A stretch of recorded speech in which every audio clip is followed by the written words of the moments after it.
Question number 8। তো এখানে question number 8 এ কি দেওয়া আছে? কোশ্চেন নাম্বার 8 এ দেওয়া আছে what is the rate of retail discount on a book priced 200 and sold at 175। তো 200 টাকার মূল্যের একটি বই 175 টাকা বিক্রি করলে কি করতে হবে? আমাদের খুচরা বাটার হার নির্ণয় করতে হবে। তো চলো সমাধান করি। সলিউশন, এখানে আমাদের মার্ক প্রাইস দেওয়া আছে, যেহেতু ছাপা মূল্য কত 200 টাকা, আমরা লিখে নিতে পারি মার্ক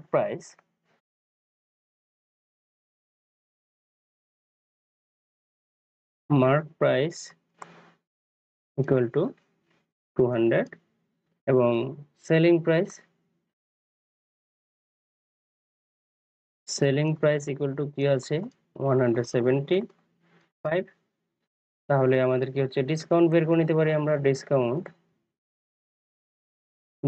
কি হয়ে যাবে? Selling price minus mark price minus selling price. তো mark price minus selling price.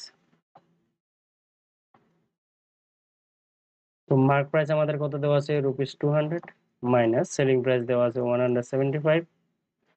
তো মাইনাস করলে কত হয়ে যাবে? 25 রুপিস। তো আমরা টোটাল ডিসকাউন্ট কত পেলাম আমরা এখানে? 25। এখন এই 25 ডিসকাউন্ট কত টাকার উপরে দেওয়া হচ্ছে? 200 টাকার উপরে। তো আমরা ডিসকাউন্ট পার্সেন্টেজ বের করে নিতে পারি। So discount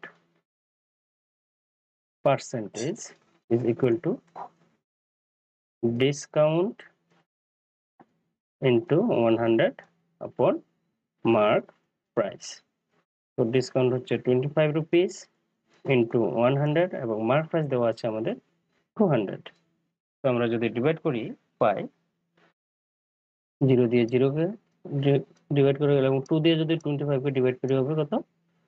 12.5%। তো আমাদের কত ডিসকাউন্ট পার্সেন্টেজ কত হয়ে গেল?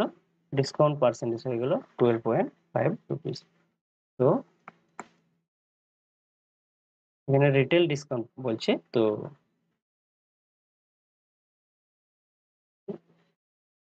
the rate of retail discount